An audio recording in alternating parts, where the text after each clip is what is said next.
Olá vocês, aqui é Rodrigo Campagnatti e é um prazer enorme tê-los nas nossas redes sociais. Essa é mais uma atividade da Comissão de Marketing e Empreendedorismo da OAB Juiz de Fora, o podcast Sustentação Moral. Desde sempre eu falo que é necessário que você se inscreva, compartilhe, comente, traga sugestões, marca lá o sininho das próximas publicações, porque é muito importante. É um programa, um projeto da OAB Juiz de Fora, da 4ª subseção, que visa levar uma comunicação mais assertiva, mais simples das atividades da OAB para a sociedade como um todo. E hoje eu estou extremamente feliz, extremamente satisfeito, primeiro por ladear, né, essa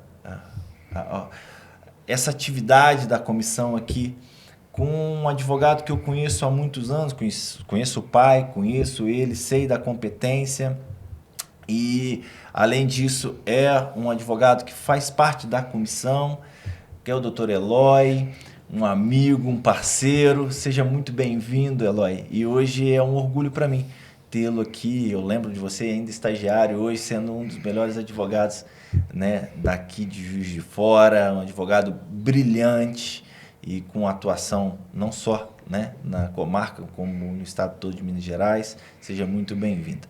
E eu também queria aqui, né, apresentar os nossos convidados.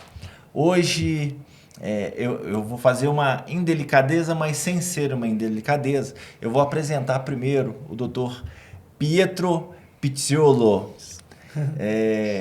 Por que eu vou apresentar o primeiro? Porque normalmente eu apresento as mulheres. Mas hoje, especialmente, eu quero deixar para apresentar a nossa convidada de uma forma diferente. Bom, o doutor Pedro, ele faz parte da comissão, né, de Direitos Humanos da OAB, é um advogado, é um professor. Seja muito bem-vindo. Obrigado. Eu espero que traga muitos assuntos interessantes sobre direito constitucional para que a gente possa compartilhar com o público. E, como eu disse, eu queria aqui fazer uma saudação especial à doutora Cristina Guerra, uma advogada combativa, uma advogada que tem uma proficiência reconhecida na cidade, uma advogada que ela conheceu, né, a minha tia, minha ex-sócia, faleceu, mas a doutora Cristina era amiga, né, é ainda, de uma ex-professora, uma amiga, uma mentora da época de docência, quando nós dividimos, né, a sala de aula, que era a doutora Célia Fasseber, que infelizmente nos deixou. Mas é uma advogada que há alguns anos Juiz de Fora tem o orgulho de tê-la nos seus quadros e como uma pessoa aqui que de fato é reconhecida pela sua eficiência e pela sua dedicação. E hoje ela trará aqui um tema que é extremamente delicado para quem gosta de história, para quem é estudioso, mas é um tema muito necessário, né? O que é a verdade?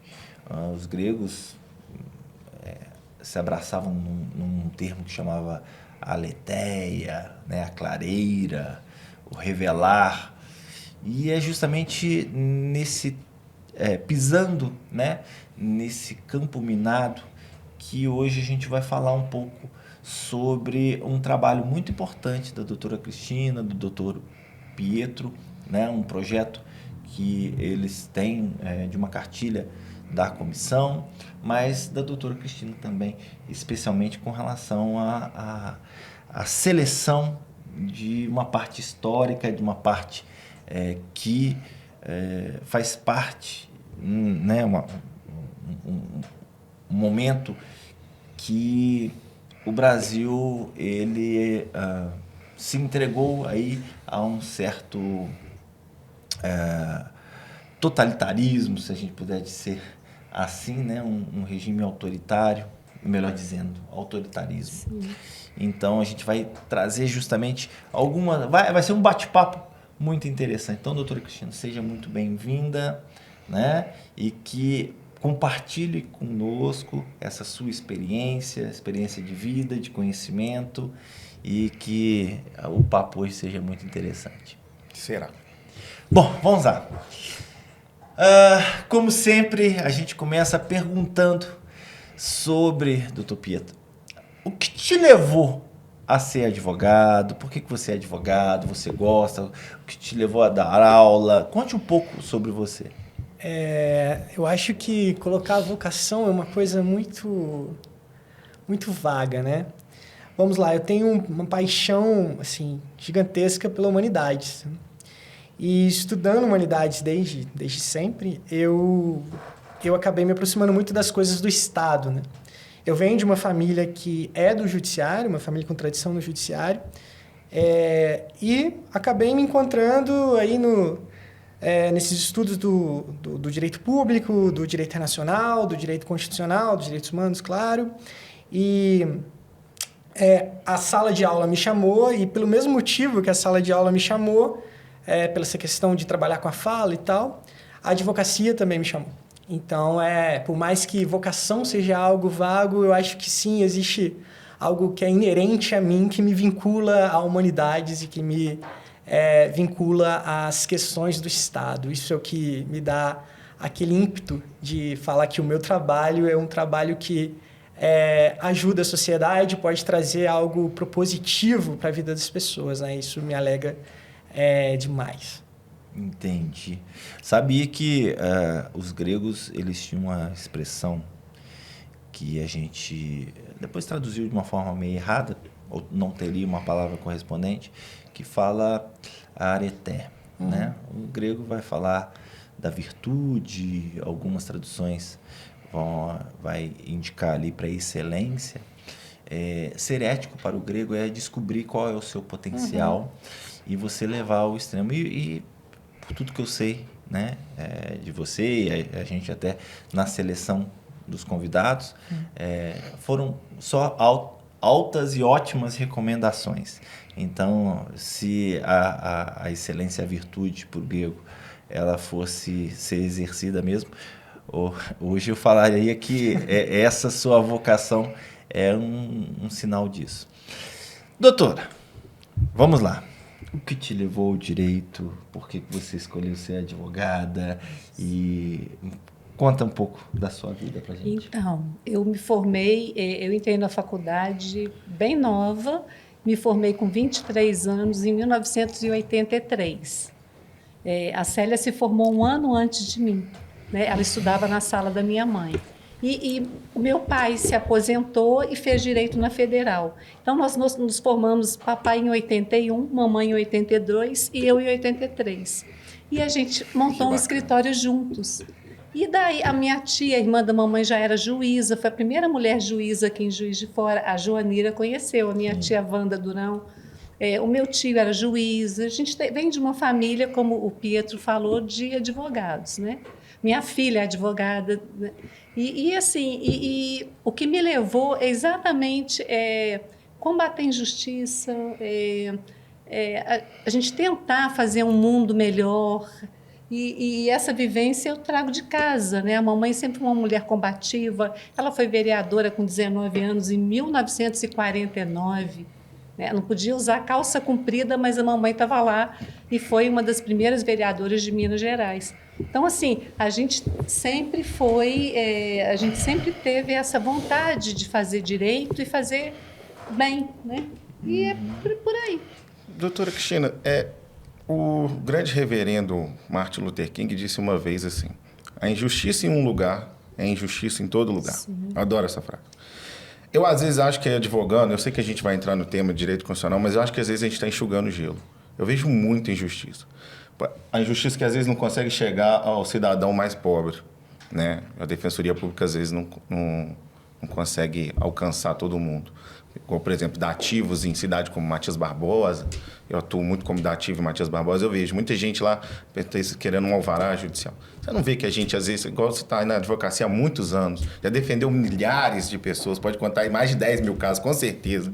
Não tem ideia. Você não acha que, às vezes, a gente Trabalha Olha, e não consegue fazer esse mundo melhor? todo dia eu enxugo gelo. Todo dia. E eu vou enxugar gelo até morrer. Por quê? Isso é que eu te falo que eu aprendi. A mamãe, numa época assim, que não existia nada, eu tenho uma irmã, ela faleceu. Eu tinha uma irmã deficiente intelectual.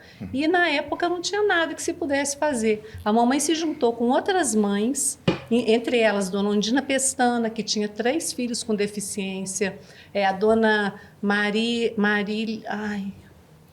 Zacaron, Dona Marina Zacaron, e elas formaram a APAI. Em 1967, elas fundaram a APAI de Juiz de Fora. Então, assim, mamãe enxugou gelo também durante muito tempo, foi vereadora, foi presa e fundou a APAI. Então, ela enxugou gelo até um determinado momento, porque ela fez muita coisa bacana. Assim, é o que eu espero. Eu não quero deixar dinheiro, eu quero deixar um bom nome, um patrimônio assim de ética, de ver alguma Dom mudança Quixote também, mesmo. Eu acredito que a gente vai mudar muita coisa. E a gente muda, né, Pietro? A gente ruim com a gente, muito pior sem a gente, né? Concordo. E a gente faz muita coisa. Só um detalhe, até para as pessoas que estão assistindo, quando a doutora fala que a mamãe foi presa, ela foi uma presa política, uma presa da ditadura, não foi? Foi pouco tempo, porque por ironia do destino, meu pai era militar. Então, a mamãe chegou na delegacia, o meu pai deu um jeito e tiraram a mamãe da delegacia. Mas o papai era chamado recorrentemente pelo general para calar a boca. Cala a boca da sua mulher. Aí o papai falava, olha, eu consigo de tudo, menos calar a boca da minha mulher. Não tinha como calar a boca. Aí o papai foi transferido para Brasília, depois para Leopoldina, porque a mamãe era uma mulher que não se calava, tanto que fez direito e era uma mulher muito combativa. Isso é muito interessante. Direito constitucional. Qual é hoje a sua visão do direito constitucional, sobretudo com relação à verdade, a esses temas mais delicados do direito constitucional? Assunto, você colocou a palavra certa, né? Nós vivemos, sem sombra de dúvida, um momento muito delicado. Muito delicado porque direito constitucional, ele, pelo menos da nossa perspectiva, né? Ele aponta como um procedimento. Acho que mais do que um conjunto de ideias, direito constitucional é um procedimento. Procedimento do quê, né? O constitucionalismo ele é um procedimento de organizar a sociedade institucionalmente. E aí, eu acredito que nós vivemos várias crises no nosso tempo. Nós vivemos um momento bem weimariano de ausência de conceito, ausência de verdade, ou até mesmo pós-verdade. E o direito constitucional se vê sem resposta, ao meu ver. A gente vive uma crise tão profunda quando pensamos de direito constitucional, quando pensamos de direitos humanos, que nós não conseguimos dar resposta nem para as instituições que estão postas, nem para aquilo que a sociedade almeja de mudança institucional. Então, eu acredito que o constitucionalismo, hoje em dia, ele vive uma crise que é uma crise prática, é uma crise de bolha, é uma crise de ausência mesmo de prática. Uma crise de ausência de resposta. Uma crise de ausência de resposta porque confere uma ausência de verdade, né? Então, direito constitucional hoje é, sem sombra de dúvida, falar em crises, não somente uma crise. Muito interessante. Bom, eu queria que os dois convidados e também o meu co-host, trouxessem para a gente algumas informações do que vem a ser a atividade da Comissão, né, de Direitos Humanos, quais são os principais problemas que vocês têm enfrentado e quais são os projetos. Então, posso começar? Claro, deve, por favor. Então, eu entrei na Comissão de Direitos Humanos da OAB em 2007, né? Tem 17 anos ou 18 anos, não sou boa de matemática, não. Por isso que eu fiz Direito. Mas, enfim, e desde então a gente tem feito muita coisa bacana. Tanto assim que em 2014 eu integrei a Comissão Municipal da Verdade, de Juiz de Fora, e eu queria presentear vocês com o relatório final da Comissão da Verdade. Nossa, muito obrigado. Então, assim, a gente fez um trabalho que foi bem bacana. Né? E isso resultou, nós já fizemos 2 edições do livro e esse ano a gente fez uma tiragem para os 60 anos do golpe. Nós fizemos agora em abril, porque nós fizemos uma descomemoração do golpe. Porque como o golpe partiu de Juiz de Fora, a gente descomemorou e foram várias atividades. E aí a OAB, mais uma vez, porque a OAB sempre me apoiou, graças a Deus, apoiou na Comissão da Verdade, porque a gente usava o auditório para fazer os trabalhos. A gente conseguiu trazer, nós encontramos na auditoria militar, durante a nossa pesquisa, uma caixa enorme de documentos de presos políticos que a pessoa era solta, ela não voltava para buscar os documentos, né? Não queria voltar nunca mais. Ela sofreu tortura e violência. Então, aquilo ficou. E a gente localizou essa caixa enorme de documentos, inclusive fotos da Dilma, que era presidenta na época. E a gente conseguiu, com a ajuda da OAB, trazer essas pessoas em Juiz de Fora para receberem esses documentos num ato solene. E foi muito lindo, emocionante. Eles choraram muito. Foi muito lindo.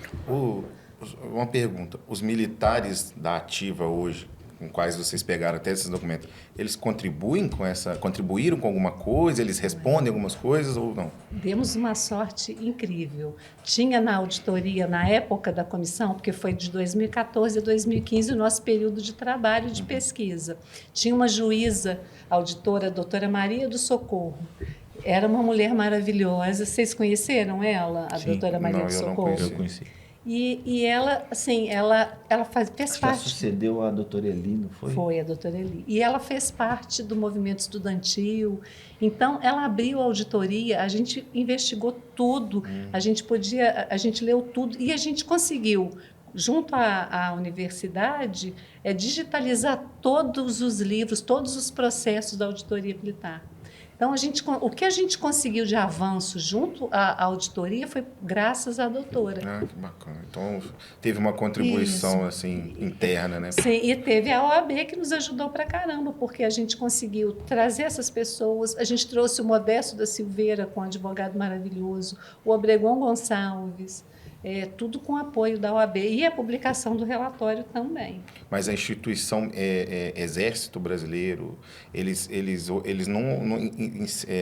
em si mesmo assim, não vamos participar de nada ou participaram de alguma coisa? Olha, a primeira coisa que nós fizemos quando a gente começou os trabalhos da comissão foi oficiar ao Hospital Militar, ao Exército. A gente não teve nenhum acolhimento. Entendi. A gente teve, o acolhimento que a gente teve foi da Federal, que nos ajudou demais. Eles criaram bolsas para alunos, então a gente teve envolvimento de alunos de artes, de história, de comunicação, do direito. Nós tínhamos um grupo enorme de alunos trabalhando. Se mobilizando, né? Legal. E a gente conseguiu o apoio da Câmara, da auditoria, através dessa juíza muito bacana. Entendi. E foi o que a gente conseguiu.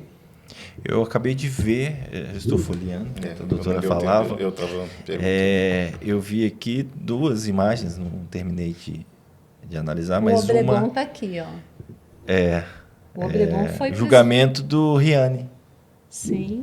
Né? E a outra que eu vi que me marcou é um amigo, um advogado extremamente atuante, um parceiro de vida, alguém que eu tenho muita admiração, que é o Winston Jones Paiva, e muito interessante com relação a esse livro. Dessas histórias que foram coletadas, dessas informações, teria alguma específica que a doutora se recorda que foi marcante? Todas foram marcantes, porque cada pessoa que passou por nós e que fez um depoimento, os depoimentos eram gravados lá na UFJF.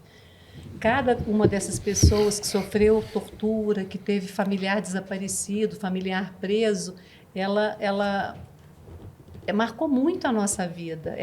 Eram situações que eu chegava em casa à noite, às vezes a gente não conseguia dormir, de ouvir os relatos. Tanto assim que eu me lembro, não sei cozinhar nada, eu sei fazer café, pipoca e brigadeiro. Aí eu me matriculei num curso de aprender a fazer pizza. Não sei fazer pizza também, não. Mas porque eu queria tirar aquelas coisas da minha cabeça. Então, assim, foi um período foram 21 anos de muito terror. E a auditoria militar aqui em Juiz de Fora, aqui esteve presa a Dilma, o Nilmar Miranda. Daqui saiu, lembra o avião de 70 que foram trocados pelo embaixador. Então, assim, muita gente que estava aqui presa, a PGEC foi transformada numa cadeia política na época. Então, assim, os casos eram muito escabrosos. Eu ia para o arquivo histórico de manhã cedinho para ler os livros os processos. Eu li a prisão dos freis, dos padres, dos caputinos. Eu li aquilo chorando, porque os relatos são muito tristes. O Frei Tito, que morreu em Paris, o Frei Beto. Então, assim, é realmente muito impactante. Mas os relatos escritos... A gente tem tudo, a gente tem todo o material. Eles contam alguma nuance das torturas? Os depoimentos deles, não, eles tinham medo. Ah, sim. Os depoimentos, mas a gente sabia, né? A gente... a tristeza do depoimento, a forma como eles contavam, assim... E os familiares, por exemplo, o Rodolfo Troiano, que foi assassinado, foi retirado de casa. Ele era um jovem de 17 anos quando ele foi preso. Tem muitos casos e a gente teve contato com todas essas histórias, né? O diretor do Correio, que foi preso antes do golpe, que a mulher dele ele enlouqueceu. O meu próprio tio também, ele que foi preso, era ferroviário do sindicato. Então, assim, é muito triste, é muito triste. Me parece, pode ser uma informação que eu devo estar me confundindo, mas me parece que teve uma decisão recente, no caso do irmão... Do Rafael Pimenta. O Gabriel Pimenta. Comissão Interamericana. Reconheceu... O Brasil foi condenado pela Comissão Interamericana por negligência no caso de Gabriel Pimenta. E aí o Estado brasileiro foi obrigado a reconhecer, através de um ministro de Estado, essa negligência em resolver o caso, né? Porque durou muitas décadas e para punir os assassinos dele. E foi até há pouco tempo, né? O ministro teve aqui. O ex-ministro teve aqui. Dia 30 de março. Dia 30 de março, o ex-ministro teve aqui. Agora, de 2024. Sim, agora. Não, mentira, não é 30 de março, não. Foi um pouco mais recente. Foi 30 de agosto. Desculpa, gente, eu sou péssima de data, mas tá. eu não tenho certeza, mas foi um dia 30, eu acho que foi 30 de agosto, sim. Que fizemos uma cerimônia, né? No Teatro Pascal. Isso. Foi 40 anos de luta do Rafael Pimenta atrás desse processo, dessa condenação. E hoje existe o Instituto Gabriel Pimenta de Direitos Humanos, né? Que é muito atuante na cidade. Que, inclusive, faz parte da condenação, porque foi determinado que se criasse um órgão de defesa dos defensores de direitos humanos. E é ao que se presta o Instituto, que é o Instituto Gabriel Pimenta de Defesa dos Defensores de Direitos Humanos. Porque a gente sofre ameaça, a gente... o Gabriel foi assassinado. A Marielle foi assassinada, aquela irmã Dorothy Stein foi assassinada, Chico Mendes. Então, quem defende direitos humanos não está tranquilo, não. A gente sofre muita retaliação e muita ameaça. E não é só por conta dessas vítimas polêmicas, a gente está falando de direitos humanos até mesmo dos algozes, né? Dos que cometem crime também têm direitos, né? E um direito de julgamento justo, um direito de julgamento ampla defesa, amplitude de defesa em casos de homicídio. Então, assim, a gente sofre também, né? Quem defende direitos sofre também bastante represália por conta disso. E aí o nosso colega aqui, porque direitos humanos é de todo mundo, né? Exatamente, é um ponto importante, né, da gente falar. De todo mundo. Eu acho que a comissão ela tem que se prezar muito a fazer isso. Que pensar que direitos humanos ele tem um caráter universalizante. Alguns teóricos vão discordar do que eu vou falar, mas ele é inerente ao ser. Então, defender direitos humanos pode parecer uma coisa assim, é de um grupo da sociedade, pertence a uma certa ideologia política, mas não. Direitos humanos têm que se prezar a ser algo que a sociedade concorda, um caráter racional da sociedade, né? Você que é da filosofia, vou puxar lá no Habermas, né? Uma ação racional que a sociedade inteira deve concordar.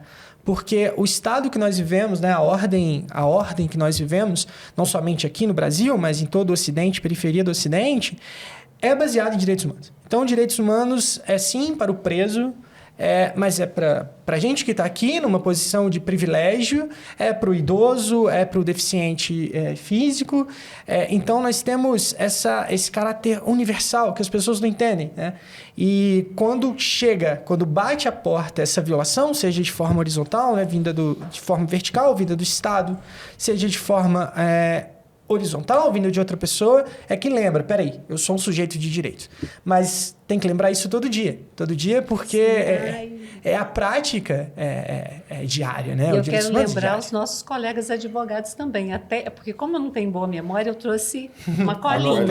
Eu trouxe uma colinha. Porque a gente faz um compromisso quando recebe a carteira. Todo mundo fez. Você lembra do seu compromisso? Eu não lembro, eu não. Também mas não. assim, eu lembro do dia. Não, sim, porque eu fiz dentro da sala com o presidente da OAB, só eu e ele. Porque esqueceram minha carteira em Belo Horizonte. E eu posso ler esse compromisso aqui? Porque Claro. É para a gente e é para todos os advogados.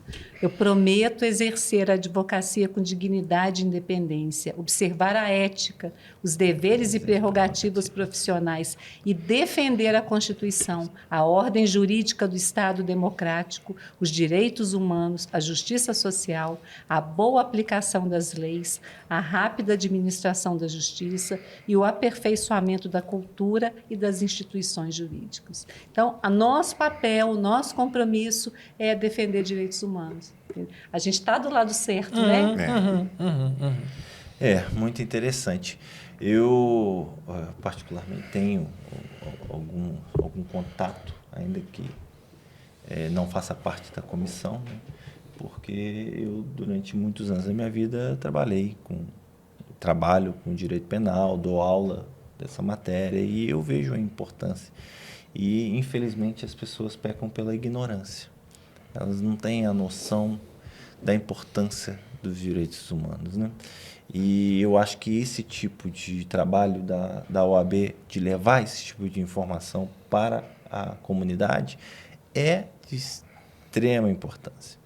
Hoje, qual tem sido, para a comissão, pontos relevantes de atuação? O que vocês têm trabalhado? Porque a gente vê, né, nas graves violações, normalmente a Comissão de Direitos Humanos é a que chega primeiro, né? Qual tem sido os pontos de foco? Acho que existe um primeiro ali, né, porque são as pessoas que estão em vida nua, que é o sistema prisional. O sistema prisional, sem sombra de dúvida, é onde essa violação desses direitos é mais gritante, né? Você vê ele materializado de forma mais escancarada, mais chocante. Mas a comissão também, se você olhar a própria cartilha, nós temos as mais diversas, idoso, criança, enfim. Mas eu acho que a maior atuação é por conta da vulnerabilidade. O sujeito que ele se reconhece na ordem jurídica, ele se reconhece nessa cultura jurídica, nem sempre ele precisa da gente. O problema é aquele sujeito que, ao olhar para a sociedade olha para ele, não existe um reconhecimento da sua... de ser sujeito mesmo, da sua dignidade humana. Então, é aí que eu acho que a comissão entra de uma maneira mais escancarada, né? A atuação ela é mais emergencial, assim. Então, o sistema prisional é o que mais dilata, Cris. Mas a gente tem também uma atuação junto... Inclusive, a comissão faz parte do Comitê Pop Rua, porque a gente também tem uma atuação com pessoas... Situação de Você rua. foi, inclusive, Sim, comigo na Sopa rua. dos Pobres. A gente tem uma atuação, a gente costuma fazer café no Centro Pop, ali na Avenida 7, e a gente leva informação, porque... a gente está tentando montar uma lan house, inclusive já ganhamos os computadores, porque hoje, se você não está no mundo digital, se você não tem um celular, se você não tem acesso à internet, seu direito é violado, você não existe no mundo. Então, a gente tem... E muita gente que está no Pop Rua, que vai para a Sopa dos Pobres, é egresso do sistema também. Então, a gente tem essa atuação junto ao Comitê Pop Rua, a gente faz muita palestra, a gente discute muitas questões LGBTQIAPN+, a gente faz muita parceria, né? A gente faz alguma coisa bem bacana No site da OAB tem lá os eventos das comissões. Eu não sei se vocês já tiveram curiosidade de olhar o site. Eu te chamei a atenção para o site. Então, assim, tem lá, nós já fizemos cursos de direitos humanos para os policiais penais, um dia inteiro de imersão na Estácio de Sá. A gente faz parceria com as faculdades. A gente fez... Esse eu vi no site. A gente fez aula magna...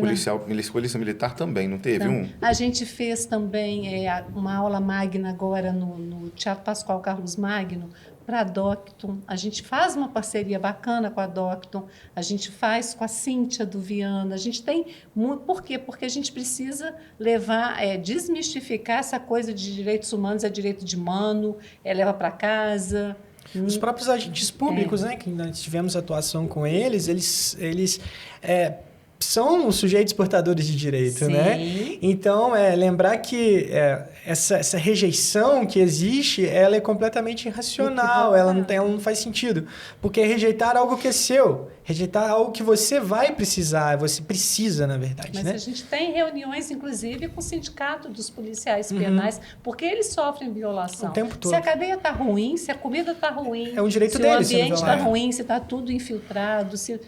Está ruim para todo mundo. O ambiente de trabalho deles é insalubre, portanto... É uma violação até de direitos sociais, de direitos trabalhistas, então, né? E aí a gente tenta criar redes, né? A nossa atuação é muito de rede, A gente tem um relacionamento muito bom com a Uniacademia, com o irmão Olavo, que faz um trabalho bacana. Então, assim, a gente tenta criar uma rede mesmo de proteção e de orientação. O que são direitos humanos? Vocês fazem, na verdade, uma interlocução, né, entre os diversos setores. Só que na fala de vocês tem um tópico, um tema que eu tenho muita curiosidade, que é justamente a população de rua. E a gente tem visto o Juiz de Fora ser aí um guarda-chuva para diversas pessoas da região e de outros lugares até distantes, tem direcionado para Juiz de Fora. Eu falo isso porque primeiro é visível, e eu atendi uma menina que foi agredida, assim, coitada, foi 2 vezes agredida, mas ela entrando no supermercado por um andarilho, uma pessoa de rua, né, que não falou nada com ela, agrediu, bateu com a cabeça no chão, no poste, no supermercado, tem ali para justamente o carrinho não sair e tal. E a gente foi ver a questão da polícia e viu que esse cidadão é de outra cidade, responde vários processos e tal. E Juiz de Fora tem sido um ponto, né, o centro da cidade, coisa que há alguns anos atrás a gente não via, e Juiz de Fora sempre foi uma cidade bem tranquila nesse sentido, né? Não tinha tanta gente na rua. Hoje, uma estimativa, e até a prefeitura, recentemente, ela publicou aí, contestando umas informações que tiveram com relação ao número de população de rua e tal. Mas dizem, claro que eu não confirmei isso, mas... né, que se aproxima de mais ou menos umas 1.000 pessoas, né, em situação de rua. E isso é algo que me chama a atenção. Existe algum acompanhamento específico da comissão ou algum projeto específico da comissão relacionado a essas pessoas? O que vocês têm a nos dizer? Então, a gente a comissão faz parte do Comitê Pop Rua. A gente se reúne na prefeitura com outras entidades. Agora, a questão que você relatou da menina, tem que pensar também na questão de saúde mental. A saúde mental, o vício, a dependência química, né? Então, assim, as pessoas têm o direito de estar na rua. A rua é de todo mundo, não é? Sim. Isso aí é uma questão de direito constitucional. Sim. Então, esse tratamento hostil às pessoas e sem um investimento em tratamento de saúde mental é muito difícil de caminhar. A gente faz o que a gente pode, que é um trabalho de formiguinha. A gente frequenta o Centro Pop, a Sopa dos Pobres, a gente tenta levar informação. Foi criado um projeto maravilhoso, que é o Procê, eu não sei se você viu no evento do ministro, o buffet é todo feito para o pessoal em situação de rua. Agora a gente tem uma lojinha no Mascarenhas, um box. A gente vai fazer uma feira de direitos humanos no dia 1º de dezembro. Nós vamos fazer uma quinzena de direitos humanos e todo mundo vai expor. Então, o Pracê, que é o projeto do Pop Rua, vai estar na feira vendendo os produtos que eles fazem de comida. Tem refugiados. O pessoal do Instituto Gabriel Pimenta vai dando orientação sobre direitos humanos. A gente está com um projeto belíssimo, que são marcas da memória, são azulejos que vão ser colocados em lugares de resistência, em lugares de repressão, e com QR Code, que o professor Fernando Perlato, da UF, da Faculdade de História, vai fazer o texto sobre o lugar, vai contar então, sobre o Conservatório de Música, que era uma delegacia, auditoria militar, na Câmara, lugares de repressão e lugares de resistência. E é um projeto muito legal. E a gente está sempre tentando, fazendo café de cidadania no Centro Pop.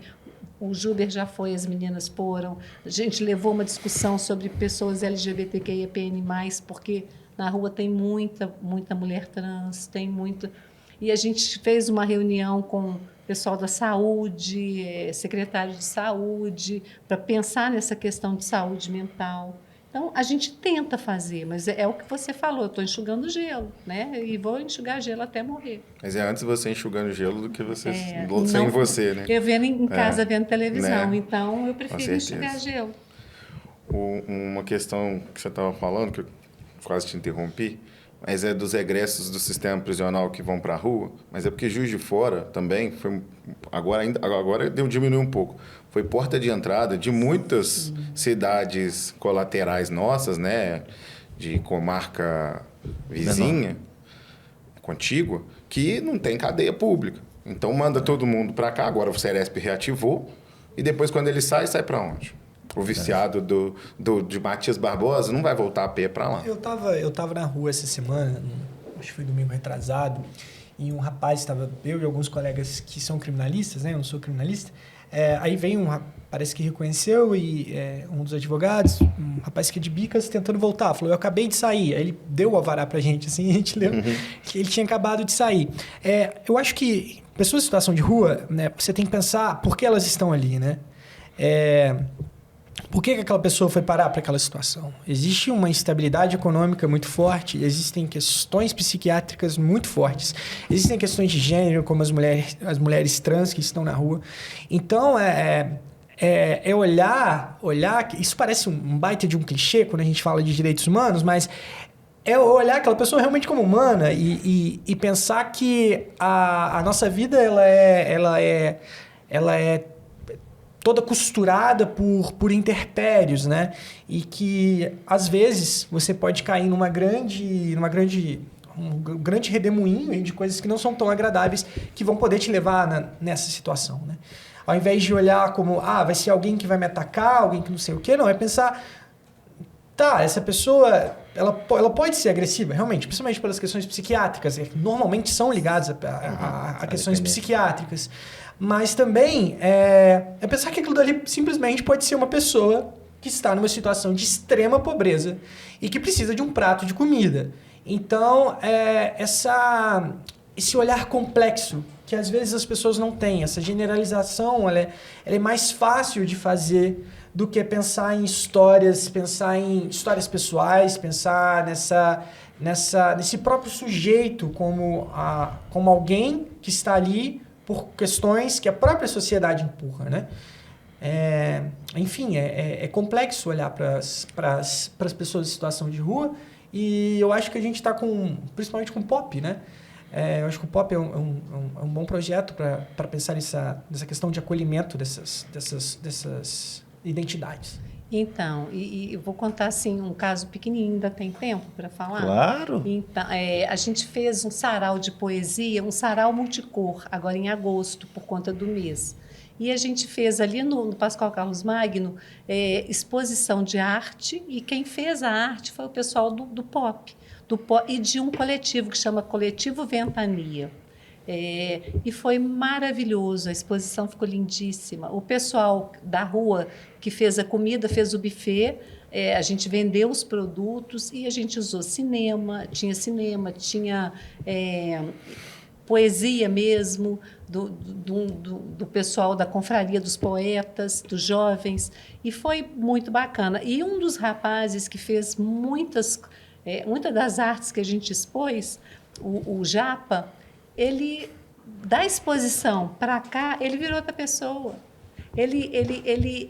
Assim, é incrível você ver a transformação, porque ele se viu artista, ele teve um reconhecimento social. Ele se reconheceu como artista, ele ficou, assim, a exposição foi linda, a sociedade maravilhosa. acolheu ele, aceitou ele se sentiu acolhido pela sociedade. A partir do momento que ele tem uma parte na engrenagem, né, ele se reconhece como parte da sociedade.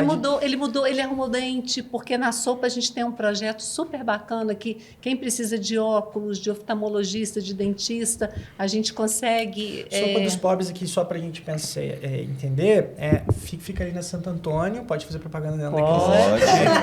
A gente foi no aniversário de 94 anos. De 94 anos, a maior assistência aí. São quantos pratos por dia, Cris? 200 e poucos pratos por 200 dia. E poucos pratos Mas por dia. além do prato tem a cesta tem várias básica, outras. Tem cesta básica, tem assistência psicológico, médico, dentista. Isso. Então, é um projeto bem interessante, que não é somente voltado para pessoas em situação de rua, mas se você quiser chegar lá e almoçar, você vai ter um almoço para você. Dentro das fichas ali, né? Não tinha, não. Pode entrar, é só entrar, eu posso entrar. A gente foi aquele dia na festa, mas assim, quando não tinha RU, alguns estudantes da universidade que não tinham onde comer e eram de fora, também almoçavam na Sopa. Então, a Sopa, ela presta serviço à cidade, ela há 94 anos. 94 anos. Começou com um café e dali foi desembolando através dos anos, de repente tornou uma coisa gigantesca. E hoje tem projetos maravilhosos, tem curso de barbeiro, tem curso de manicure, curso de sobrancelha, tem diversos cursos. É o que o Dr. Pedro falou, trazer todo mundo para pertencer, né, para ser parte da engrenagem. Eu notei, assim, a comissão faz vários trabalhos, né, de ligação, mas tem um trabalho que é a cartilha. Não tem? Tem, que a gente vai lançar, é uma coisa... Conta um pouquinho para nós sobre a cartilha. Linda. Então, é ele que fez a cartilha. Assim, a né? cartilha não é toda nossa. A cartilha são 4 comissões. A comissão de diversidade religiosa, a comissão de diversidade sexual e de gênero, a comissão de combate à escravidão e trabalho escravo, que a doutora Karina preside, e a nossa, Direitos Humanos Acabou e de me Cidadania. ligar, inclusive, ela. Eu estou trazendo o ponto da cartilha porque eu também faço parte da comissão AB Vai Escola e eu levo um pouco de direitos humanos, direito constitucional para as crianças do 9º, 8º ano. Maravilha. Porque é dali que a gente tem que formar isso. Essa consciência cívica, né? De respeitar os limites do outro, de respeitar o colega. Então, a gente leva palestra sobre bullying, palestra sobre direito criminal, palestra sobre Lei Maria da Penha. Também, às vezes, a gente se sente um pouco enxugando gelo, né? A gente leva para a escola pública, é mais voltado para a escola pública, mas ano que vem vai ter para a escola privada. E quem ilustrou toda a cartilha, né, das 4 comissões foi pessoal do coletivo Ventania, que é pessoal em situação de rua, e o Centro Pop. E tão lindas, bacana. a cartilha está linda. Então, eu estou perguntando porque Agora, eu quero levar direitos e eu quero que vocês me deem umas cartilhas dessa para eu levar também. É interessante que a cartilha ela faz uma conscientização disso que a gente vem falando aqui, desse caráter universal dos direitos humanos. Então, lá tem os tratados de direitos humanos, né, que tem força vinculativa.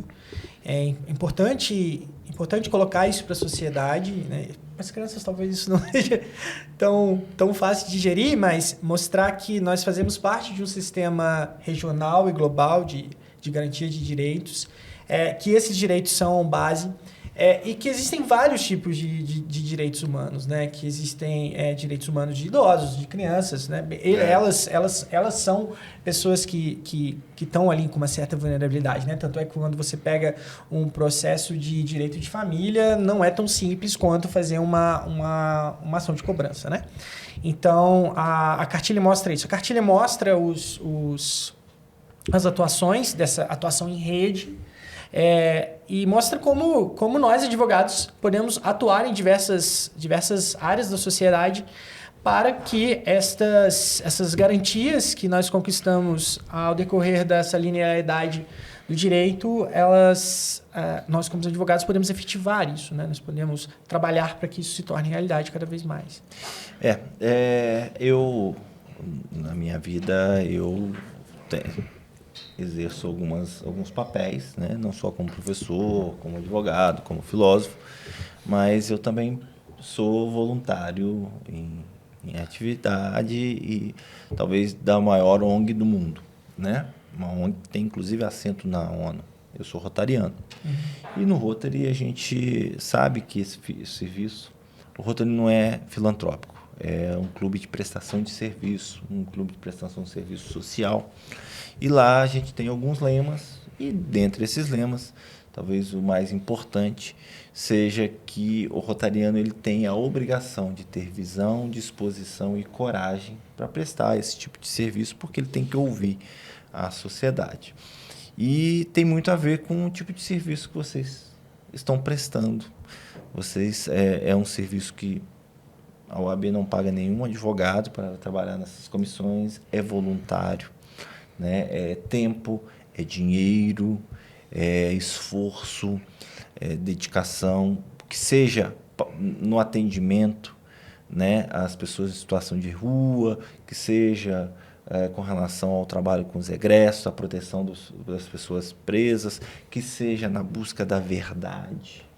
Isso é algo que a gente tem que reconhecer, e eu espero que a população, aquelas pessoas que venham assistir esse podcast, tenha esse tipo de noção, né, que os direitos humanos, sobretudo a OAB é atuante, e os direitos humanos, né, seja a nomenclatura que se dê, ou por associação, ou por ONG, ou por que for o tipo de entidade, ele está aí para defender o que nós temos de mais elementar, que é o ser humano.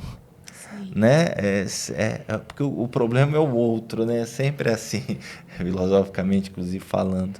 E eu queria, assim, reconhecer a atuação de vocês e fazer um pedido também, doutora e doutor. Mas vou falar especificamente para a senhora. Hoje a gente sabe que existem os problemas da situação de rua e todos nós erramos muitas das vezes, né? A gente vê a pessoa em situação de rua, a gente muitas vezes não sabe o histórico, a abordagem da pessoa de situação de rua muitas das vezes é uma abordagem mais agressiva, às vezes não é agressiva, mas se você não faz o que quer, eles falam alguma coisa que te desagrada, então acaba que você já começa a não querer nem ouvir o que as outras vão pedir, e às vezes é até pertinente, né? Às vezes é verdade, tem a mentira também, mas às vezes é verdade. Eu sei dessa situação e todos nós somos capazes de errar. Mas existe um setor específico que eu gostaria de pedir a atenção da comissão, e sobretudo para a senhora, doutora. Não sei se você já teria uma atuação nesse sentido, que são as mulheres vítimas de violência doméstica. Eu acho que é o tipo de assistência que é necessária. Por quê? Porque muitas das vezes, e eu sou um crítico, né? Às vezes as pessoas não entendem porque você não está no seu lugar de fala. Mas eu sou um estudioso da fala, dos termos, da filosofia, e eu sou crítico a um termo que hoje perdeu o significado originário dele, passou a ter outro, que eu acho que ele gera uma violência também. Eu cansei de falar aqui, que é o termo empoderamento. Eu acho que ele perdeu um sentido, e ele passou a ser um pouco não, tanto quanto opressivo. Eu defendo que a mulher tem que ser protagonista. Isso não muda só a palavra, muda a visão. eu tenho que te respeitar no seu momento. Se você quer agir agora, depois, ou não quer agir. Quando eu dou o empoderamento, às vezes você não quer agir, às vezes você não sabe agir, às vezes você age mal, às vezes você nem sabe que tem aquilo. Agora, quando você chama atenção para o protagonismo, você dá o foco na mulher, nela mesma, e ela passa a assumir a vida dela. E aí é isso que eu queria trazer para vocês, um pedido específico, que se atentem a esse tipo de mulher, que é vítima de violência doméstica, porque quer queira, quer não queira, né? Quem discordar, e a gente vive num mundo democrático, né? Mas a mulher é o ponto fundamental da nossa sociedade. Por quê? Porque é a mulher que é a mãe, a mulher que mantém a família. A gente sabe que é assim.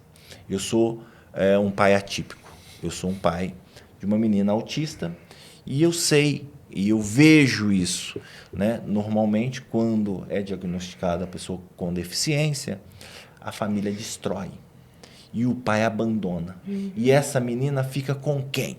Isso é uma forma de violência, tá? O abandono é uma forma de violência. Essa menina, essa criança, né? Esse menino, esse bebê, ou a criança, ou esse adolescente, ou às vezes até adulto, a pessoa com deficiência, ela fica com quem? Normalmente fica com a mãe. Ela não abandona. E às vezes a mãe não tem o que comer, mas ela dá para o filho o pouco que ela tem. Então, assim, eu não sei se vocês têm algum foco, alguém já pediu alguma coisa sobre isso, mas se não pediram, eu estou pedindo, deem uma atenção, lancem um projeto, tentem uma interlocução disso, porque são mulheres que querem falar. E hoje tem o Ministério Público, a Defensoria Pública faz um trabalho bonito, mas eu acho que os direitos humanos, se assumisse isso, daria uma visão muito mais global, né? Não sei se tem... Você falou da mulher, o quanto ela tem que assumir. Isso é visível na APAE, porque a minha irmã morreu com 66 anos, e eu levava e buscava a minha irmã na APAE. Então, o que você vivencia lá é o que você falou. A maioria das pessoas lá são as mães. Os pais, quando acontece um problema, eles fogem, eles somem. Quando tem uma mulher com câncer, quem é que está lá na quimioterapia? A vizinha, é a amiga, é a tia, a mulher. E na cadeia? A gente fez, essa semana passada, uma reunião com porque a gente recebe muita denúncia, meu celular é lotado de denúncia. Aí a gente fez uma reunião com as pessoas que têm familiares encarcerados. Tinha um homem na plateia, que visitava o filho. O resto era só mulheres. Não tinha um homem que visita a mulher, eles não visitam. Na visita de presa, não tem, o marido não vai a vizinha, vai a mãe, vai a irmã, vai a filha, mas pouquíssimos vão. Então, assim, a mulher realmente é muito vulnerável. A gente recebe muita denúncia de homens, a mulher não denuncia, ela tem medo. Desculpa, gente. É muito complicado isso. E é uma questão de cidadania, mas a gente faz também. A gente fez um evento, porque dia 25 agora de novembro é o Dia Internacional de Luta contra a Violência contra a Mulher. Inclusive, é um dia laranja. E eu falei com a Michele, vamos pleitear que a OAB coloque luz laranja no nosso prédio para marcar essa data muito importante. E a gente fez, assim, já algumas coisas. A gente já fez sobre violência obstétrica, que a mulher sofre sempre, né? Aí, já não na questão de direitos humanos, é mais na questão de cidadania. Porque os direitos humanos é o Estado que te agride, né, professor? Então, assim, é o Estado contra a mulher, né? Mas, quando ele está omisso, ele também está contra a mulher, né? Então... Mas um agente público também, por exemplo, um médico, cometer uma violência obstétrica dentro do SUS, aí, né, seria mais para o lado dos direitos humanos, porque ele parte do Estado. Eu particularmente acredito que violação de direitos humanos pode ser horizontal também. Então, o marido ele pode cometer uma violação de direitos humanos. Direitos fundamentais horizontais. Exatamente. Ontem, inclusive, então, não é somente em relação ao Estado. Bom, Mas a gente faz o que pode. Eu só Bom, para tenho complementar, porque a doutora uma tocou função, num assunto legal. Mas eu tenho uma função muito triste aqui De agora. acabar. Eu só vou fazer um comentário rápido. A doutora falou que não tem nenhum homem. Eu vi um caso. Não tem nenhum homem, não. Não tem raros, nenhum homem. são raros. Ou, assim, São são poucos, raros. Eu vi é. um caso que a mulher foi presa e o homem pediu o divórcio no outro dia. Ah, interessante. Isso Isso acontece. acontece. Não, No mas outro dia. na fila da visita, quantos homens você vê visitando a Eu- mulher? eu- Agora, o homem geralmente tem 2, até 3, né, para fazer uma visita. Doutora, esse tema, no podcast passado, da semana passada, eu falei isso, até que me tocou. Quem não assistiu, peço que assistam, sobre os assuntos prisionais.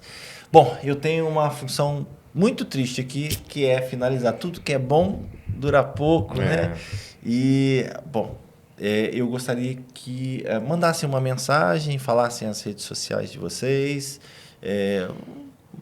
trouxesse de forma curta, né, objetiva, o que vocês esperam, gostaram, não gostaram, uma mensagem final. Pode começar, doutor. Vamos lá. E muito interessante o trabalho de vocês. Eu acho que os advogados precisam muito de conscientização sobre diversos temas e vocês têm um leque muito grande. A gente agradece, né, Cristina, a oportunidade. O nosso tema nem sempre ele é muito popular, Não ele é mal interpretado. Então, que o pouco, esse momento agradável que foi curto aqui, possa colaborar de alguma forma aí.